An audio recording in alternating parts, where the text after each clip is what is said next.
Deputy commissioner तरनताਰਨ Shri Sandeep Kumar के दिशा निर्देश और मुख्य खेतीबाड़ी अफसर तरनताਰਨ डॉक्टर हरपाल सिंह पन्नू की देख रेख तहत सूचना सिक्ख्या ते प्रसार गतिविधियां संबंधी डॉक्टर भुपिंदर सिंह खेतीबाड़ी अफसर पट्टी की अगवाई हेठ खेतीबाड़ी और किसान भलाई विभाग ਵੱਲੋਂ सरकारी कन्या सीनियर सैकेंडरी स्कूल कैरों विखे पराली के सज्जे प्रबंधन संबंधी प्रोग्राम आयोजित किया गया।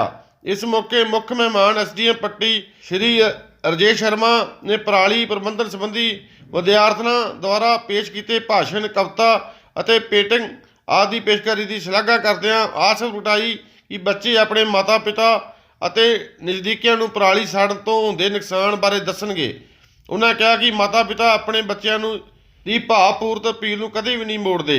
इस मौके डॉक्टर भुपिंदर सिंह खेतीबाड़ी अफसर पट्टी ने विद्यार्थियों और स्कूल अध्यापकों को संबोधन करदਿਆਂ जानकारी दी कि पराली को साड़न नाल बहुमुल्य खुराकी तत्त सड़ जाते हैं, जमीन में पाए जाते बहु उपयोगी मित्र जीवों का घाण हो जाता है। पराली को लगाए नांबूआं नाल पैदा होए धुएं मनुख फसलों दूजे जीव जंतुओं लिए बहुत नुकसानदायक होंदे हैं। State government and the Punjab Pollution Control Board (PPCB) has failed to handle this situation. So the government had conducted awareness campaigns besides issuing strict instruction from time to time. The ineffective execution of plans has encouraged farmers to brazenly burn leftover straw. Every year, more than 24 million tons of paddy straw is burned, which not only emanates poisonous gases but also causes health problems and increases road accidents due to poor visibility. Idea proposed but not implemented. The PCBB claims to spend more than rupees 52 lakhs on advertisements and awareness in the past 5 years to sensitive farmers regarding ill effects of stubble burning, but all these efforts have failed to deter farmers. Every year, the state government issue notification directly deputy commissioners to penalize farmers and register cases against defaulters. But there has been no punitive action so far. Role of farm machinery. Even though the introduction of advanced farm machinery such as combines and other harvesters in the past decade, it has also led to accumulation of stubble in the fields. At the time of manual harvesting, the straw was chopped into small pieces and plugged back to the soil to improve its content.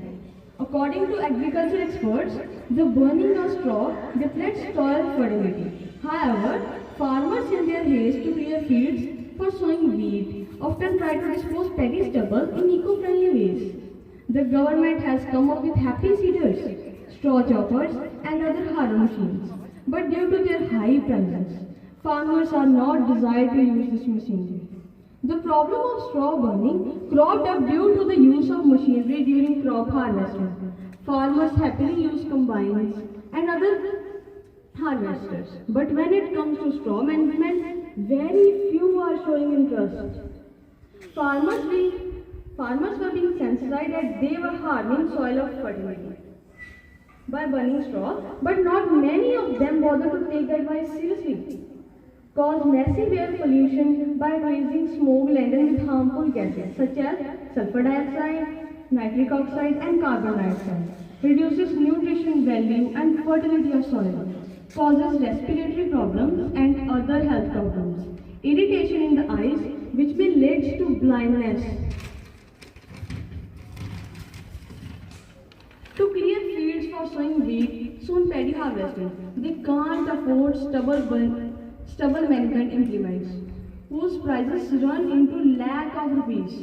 Non-availability of technological support to farmers, low prices of stubble brought by biomass, low prices such as rupees 80-90 per quintal.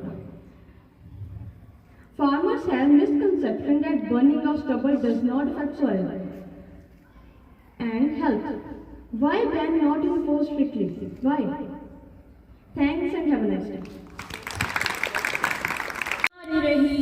ओने रखी दिलजीरी आंडियां दी राखी लई पंछी हिक्का तान के खड़ दे ना भूग पराली नूं लखां मित्र पंछी सड़ दे ना भूग पराली नूं लखां मित्र पंछी सड़ दे ਖੇਤਾਂ ਦੀਆਂ ਵੱਟਾਂ ਤੇ ਉੱਗੇ ਸੜ ਜਾਂਦੇ ਨੇ ਬੂਟੇ, ਇਹਨਾਂ ਹੀ ਬੂਟਿਆਂ ਤੇ ਲੈਣੇ ਬੱਚਿਆਂ ਨੇ ਸੀ ਝੂਟੇ।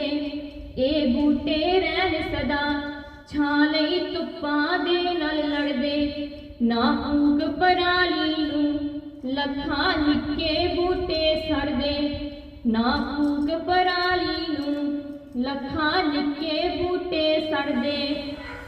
ਧਰਤੀ ਦਾ ਹਾਲੀ ਵੀ ਸੜ ਕੇ ਹੋਇਆ ਰਾਖ ਗੰਡੋਇਆ, ਬਿਨ ਪੈਸੇ ਵਾ ਦਿੰਦਾ ਜਿਨ ਚਿਰ ਧਰਤੀ ਵਿੱਚ ਗੰਡੋਇਆ।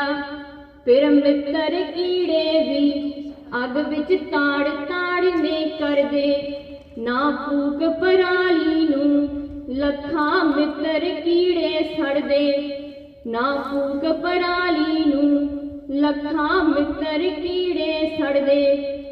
ਘਰ ਸੜਿਆ ਬਿਜੜੇ ਦਾ ਤੀਲਾ ਨਾਲ ਬਣਾਏ ਢਾਰੇ, ਮੂੰਹ ਅੱਡਿਆਂ ਸੜ ਗਏ ਉਹ ਆਏ ਅੱਗ ਦੇ ਜਦੋਂ ਫੁਹਾਰੇ। ਸਾਹ ਕੁੱਟ ਲਿਆ ਧੂਏ ਨੇ ਛੱਡ ਗਏ ਖੇਤਾਂ ਨੂੰ ਉਹ ਡਰਦੇ, ਨਾ ਫੂਕ ਪਰਾਲੀ ਨੂੰ ਲੱਖਾਂ ਮਿੱਤਰ ਪੰਛੀ ਸੜਦੇ, ਨਾ ਫੂਕ ਪਰਾਲੀ ਨੂੰ ਲੱਖਾਂ ਮਿੱਤਰ ਪੰਛੀ ਸੜਦੇ। ਬਿਜੜਾਂ ਦੀਆਂ ਡਾਰਾਂ ਲਈ ਅੱਗ ਨੇ ਘੇਰ ਵਿਚਾਲੇ ਬੰਨੇ, ਫਿਰ ਪਾਪੀ ਲਾਟਾਂ ਨੇ ਕਰਤੇ ਵੱਡੇ ਛੋਟੇ ਅੰਨੇ। ਦੱਸ ਕਿੱਧਰ ਭਜਣਿਓ ਮਰਦੇ ਕਿਹੜੀ ਖੁੱਡ ਵਿੱਚ ਵੜਦੇ, ਨਾ ਫੂਕ ਪਰਾਲੀ ਨੂੰ ਲੱਖਾਂ ਮਿੱਤਰ ਪੰਛੀ ਸੜਦੇ, ਨਾ ਫੂਕ ਪਰਾਲੀ ਨੂੰ ਲੱਖਾਂ ਮਿੱਤਰ ਪੰਛੀ ਸੜਦੇ। ਫੁੱਲਾਂ ਤੇ ਬੈਠੀ ਦੇ ਅੱਗ ਨੇ ਖੰਭ ਮੱਖੀ ਦੇ ਝਾੜੇ, ਭਲਾ ਕੀਤਾ ਫਸਲਾਂ ਦਾ ਦੱਸ ਕੀ ਕੰਮ ਸੀ ਕੀਤੇ ਮਾੜੇ। ਸਜ਼ਾ ਮਿਲਦੀ ਛੱਤੇ ਨੂੰ ਬਜੜੇ ਵਿੱਚ ਸ਼ਹਿਦ ਦੇ ਰੜਦੇ, ਨਾ ਫੂਕ ਪਰਾਲੀ ਨੂੰ ਲੱਖਾਂ ਮਿੱਤਰ ਕੀੜੇ ਸੜਦੇ, ਨਾ ਫੂਕ ਪਰਾਲੀ ਨੂੰ ਲੱਖਾਂ ਮਿੱਤਰ ਕੀੜੇ ਸੜਦੇ। ਅੱਗ ਪਿੰਡ ਜਾਂ ਥਾਣਿਆਂ ਦੀ ਘੇਰ ਕੇ ਰਾਗੀਰਾਂ ਨੂੰ ਖੜ ਗਈ, ਬੇਕਾਬੂ ਹੋਈ ਉਹ ਜਾ ਕੇ ਵਿੱਚ ਪਿੰਡ ਦੇ ਵੜ ਗਈ। ਚੁੱਲ੍ਹਿਆਂ ਦੇ ਬਾਲਣ ਵੀ ਫਿਰ ਨੇ ਭੇਟ ਅਗਨ ਦੀ ਚੜ੍ਹਦੇ, ਨਾ ਫੂਕ ਪਰਾਲੀ ਨੂੰ ਲੱਖਾਂ ਮਿੱਤਰ ਕੀੜੇ ਸੜਦੇ, ਨਾ ਫੂਕ ਪਰਾਲੀ ਨੂੰ ਲੱਖਾਂ ਮਿੱਤਰ ਪੰਛੀ ਸੜਦੇ, ਨਾ ਫੂਕ ਪਰਾਲੀ ਨੂੰ ਲੱਖਾਂ ਨਿੱਕੇ ਬੂਟੇ ਸੜਦੇ। ਧੰਨਵਾਦ। प्रिंसिपल मैम और बाकी स्टाफ मैंबर साहबान, टीचिंग बाकी ਜਿਹੜੇ टीचर्स आए ने और प्यारे स्टूडेंट्स, ਅੱਜ ਜਿਹੜਾ ਅਸੀਂ ਰੱਖਿਆ ਪ੍ਰੋਗਰਾਮ ਸਟਬਲ ਬਰਨਿੰਗ ਬਾਰੇ ਕਿ ਪਰਾਲੀ ਨੂੰ ਅੱਗ ਨਾ ਲਗਾਈ ਜਾਵੇ, ਇਹ ਪਿਛਲੇ 1 ਮਹੀਨੇ ਤੋਂ ਬੜੇ ਜ਼ੋਰਾਂ ਸ਼ੋਰਾਂ ਨਾਲ ਅਸੀਂ ਤਰਨਤਾਰਨ ਦੇ ਵਿੱਚ ਸਟਾਰਟ ਕੀਤਾ। ਐਗਰੀਕਲਚਰ ਡਿਪਾਰਟਮੈਂਟ ਜਿਹੜਾ ਹੈ ਉਹ ਨੋਡਲ ਡਿਪਾਰਟਮੈਂਟ ਹੈ, ਇਹਨਾਂ ਨੇ ਬੜੀ ਮਿਹਨਤ ਕੀਤੀ ਹੈ। ਹਰ ਇੱਕ ਪਿੰਡ ਦੇ ਵਿੱਚ cluster officer, nodal officer appoint ਕੀਤੇ ਗਏ ਨੇ, ਜਿਹੜੇ ਕਿ ਹਰ ਪਿੰਡ ਦੇ ਵਿੱਚ ਜਾ ਰਹੇ ਨੇ ਔਰ ਉੱਥੋਂ ਅਨਾਉਂਸਮੈਂਟਸ ਵੀ ਕਰਵਾਈ ਜਾਂਦੀ ਹੈ ਸਵੇਰੇ, ਔਰ ਸਕੂਲਾਂ ਦੇ ਵਿੱਚ ਵੀ ਇਸੇ ਕਰਕੇ ਅਸੀਂ ਇਹ ਪ੍ਰੋਗਰਾਮ ਕੀਤੇ ਹੈ ਕਿ ਬੱਚਿਆਂ ਦਾ ਕਹਿਣਾ ਕੋਈ ਵੀ ਪੇਰੈਂਟਸ ਜਿਹੜਾ ਉਹ ਕਦੀ ਮਨਾ ਨਹੀਂ ਕਰਦਾ। ਆਪਣੇ ਘਰ ਆਪਣੇ ਪੇਰੈਂਟਸ ਨੂੰ ਸਮਝਾਓਗੇ ਕਿ ਜਿਹੜੀ ਪਰਾਲੀ ਹੈ ਇਸ ਨੂੰ ਅੱਗ ਲਾਉਣ ਦਾ ਨੁਕਸਾਨ ਹੀ ਹੈ।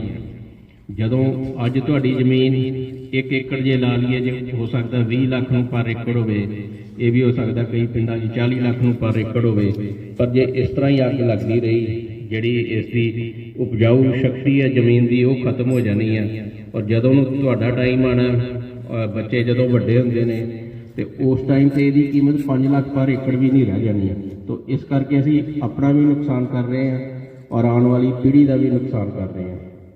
ਕਈ ਕਿਸਾਨ ਜਥੇਬੰਦੀਆਂ ਆਰਗੂ ਜ਼ਰੂਰ ਕਰਦੀਆਂ ਨੇ ਪਰ ਉਹਨਾਂ ਨੂੰ ਸਮਝਾਈਦਾ। ਕਈ ਹੁਣ ਜਿਹੜੇ ਕਿਸਾਨ ਜਿਹੜੇ ਅੱਗ ਨਹੀਂ ਲਾਉਂਦੇ, ਉਹਨਾਂ ਨੇ ਆ ਕੇ ਮੈਨੂੰ ਆਪ ਖੁਦ ਦੱਸਿਆ ਕਈ ਪਿੰਡਾਂ ਵਿੱਚੋਂ ਕਿ ਜੇ ਅਸੀਂ ਅੱਗ ਨਹੀਂ ਲਗਾਉਂਦੇ ਤਾਂ ਸਾਡੀ ਜਿਹੜੀ ਪ੍ਰੋਡਕਸ਼ਨ ਹੈ ਸਗੋਂ ਵੱਧ ਗਈ ਹੈ, ਸਾਡੀ ਜਿਹੜੀ ਖਾਦ ਹੈ ਉਹ ਹੁਣ ਘੱਟ ਲੱਗਦੀ ਹੈ ਔਰ ਇਨਕਮ ਸਾਡੀ ਜ਼ਿਆਦਾ ਹੋ ਗਈ ਹੈ। ਔਰ ਇਸ ਨੂੰ ਬਚਾਉਣਾ ਬਹੁਤ ਜ਼ਰੂਰੀ ਹੈ ਵੀ ਇਸ ਦੇ ਨਾਲ ਇਨਵਾਇਰਨਮੈਂਟ ਵੀ ਖਰਾਬ ਹੋ ਰਿਹਾ ਹੈ। ਜਿਨ੍ਹਾਂ ਲੋਕਾਂ ਨੂੰ ਕੋਈ ਸਾਹ ਲੈਣ ਦੇ ਵਿੱਚ ਤਕਲੀਫ ਆਉਂਦੀ ਹੈ ਉਹਨਾਂ ਲਈ ਇਹ ਬਹੁਤ ਹੀ ਵੱਡੀ ਪ੍ਰੋਬਲਮ ਹੈ।